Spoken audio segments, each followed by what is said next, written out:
This is the BYD Seagull. It's also called Dolphin Mini in some markets. It's an electric car that costs under $11,000 US. And it's not a golf cart. It has 4 seats, a modern interior, and the top model has a range of over 400 kilometers. That's 250 miles. How is that possible? What did they cut out to hit that price? And is this the car that finally makes electric cars affordable for everyone? We're going to find out. Let's start with the outside. It's a small car, a city car. It's about 3.7 meters long, slightly shorter than a Mini Cooper. The design? Sharp, modern. BYD's design language is strong right now, and you can really see it here. The headlights? Full LED on most trims. That's unusual at this price. The side profile? Clean. You'll notice the door handles. They aren't the expensive, motorized pop-out style. They're semi-concealed flush handles. Smart way to look modern and save cost. Now, the wheels. 15 or 16-inch alloys. They fit the car well. Nothing too fancy, but they don't look cheap. Around the back, you get a full-width LED light bar. Another feature that makes the car look way more expensive than it is. Build quality? Solid. Panel gaps? Consistent. It doesn't look like an $11,000 car. It looks like a $20,000 car. Okay, the interior. This is where you usually find the cheap parts. And yes, the materials are mostly hard plastic. On the dash, the doors, it's all plastic. That's how you save money. But the design is smart. Your eye goes straight to this screen. It's a 10.1-inch screen and it rotates. You can have it horizontally for maps or vertically for lists. It runs BYD's D-Link system. It's fast. And for international markets, it gets even better. Most export models now include Apple CarPlay and Android Auto, which is a huge plus for usability outside of China. In front of the driver, you get a small digital instrument cluster. It shows your speed, range, and battery percentage. It's simple and clear. The steering wheel feels decent. It has media controls on it. The seats are one-piece sport-style seats. They are surprisingly comfortable. They're not leather, but the material feels durable. In the back? It's small. This is a city car. You can fit 2 adults back there for short trips, but it's tight. It's really for kids or for occasional use. The trunk or boot is also small, enough for groceries or a couple of backpacks, but the rear seats do fold down if you need more space. Overall, the interior is the biggest surprise. They saved money on materials, plastic, but they spent it on things you see and touch every day. The screens, the design. It's a smart compromise. We're getting to the battery and range next, which is the most important part. But if you're finding this review helpful so far, just take a second to hit the like button. It's free and it really helps the channel show this video to more people. Thanks. All right, the most important part. The battery. This isn't a normal lithium-ion battery. This is BYD's Blade Battery. It's an LFP battery. What does that mean? 2 things. First, it's safer. It's very difficult to make this battery catch fire. Second, it's more durable. You can charge an LFP battery to 100% every single day, and it degrades much slower than other batteries. This is a huge deal for a cheap car. You don't have to worry about babying the battery.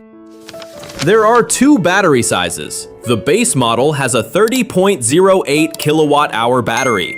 This gives you a range of 305 kilometers, about 190 miles on the Chinese test cycle, CLTC. The top model, the one the title mentions, has a 38.88 kilowatt-hour battery.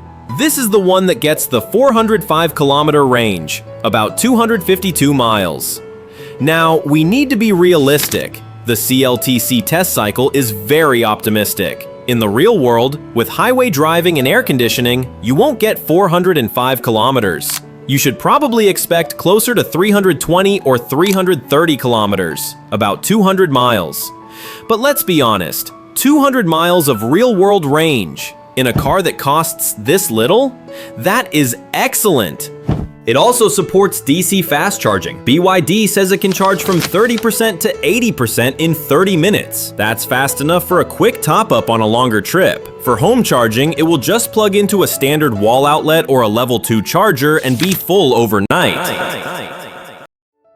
So what is it like to drive? Let's be very clear, this is not a performance car. The motor is small, it has 55 kilowatts, which is 74 horsepower, and about 135 newton meters of torque. It's not fast. The 0 to 100 kilometers per hour or 0 to 60 miles per hour time is not the point. It's around 13 seconds. But in a city, that doesn't matter. What matters is 0 to 50 kilometers per hour, 0 to 30 miles per hour. And because it's electric, it's instant. It feels quick off the line. It's perfect for gaps in traffic. The ride is comfortable. It's designed for city streets, so it handles bumps and potholes pretty well. It's not a sports car, so it leans a bit if you take a corner too fast. But it's predictable and easy to drive. And it's quiet. Very quiet. It's a simple, easy, stress-free car for getting around town.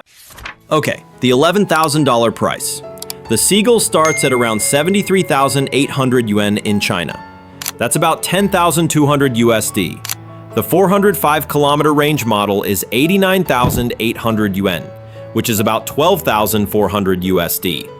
So the under $11,000 is for the base model. But even the top model is incredibly cheap. But that's the price in China. This is also why BYD is renaming it in some countries. In places like Brazil and Mexico, this car is being sold as the BYD Dolphin Mini. Why? To position it as a premium small car, not just a cheap car. And in those markets, it costs more. In Brazil, the Dolphin Mini launched at around 100,000 reais. That's almost $20,000 USD. That $11,000 car easily becomes an $18,000 or $20,000 car after shipping and import taxes. Is it still a good deal at $20,000? Honestly, yes. An EV with 200 miles of real-world range and this much tech for $20,000 is still something most brands can't offer. Then there is reliability. This is the big unknown. The Blade Battery itself should be one of the most reliable parts of the car. But what about the rest of it? The motor, the screen, the electronics? BYD's reputation has improved a lot, but this car is built to a very low price. We just don't have 5 or 10 years of data on how these cars hold up. That is the risk you take. So let's sum it up. What's good? 1. The price. It's incredible! Nothing else comes close, even at $20,000. 2. The battery. The LFP Blade Battery is safe, durable, and gives great range for the price. 3. The tech. The rotating screen and international CarPlay make it feel modern. What's bad? 1. The size. It's small. The back seat and trunk are tight. 2. The power. It's not fast. It's for the city only. 3.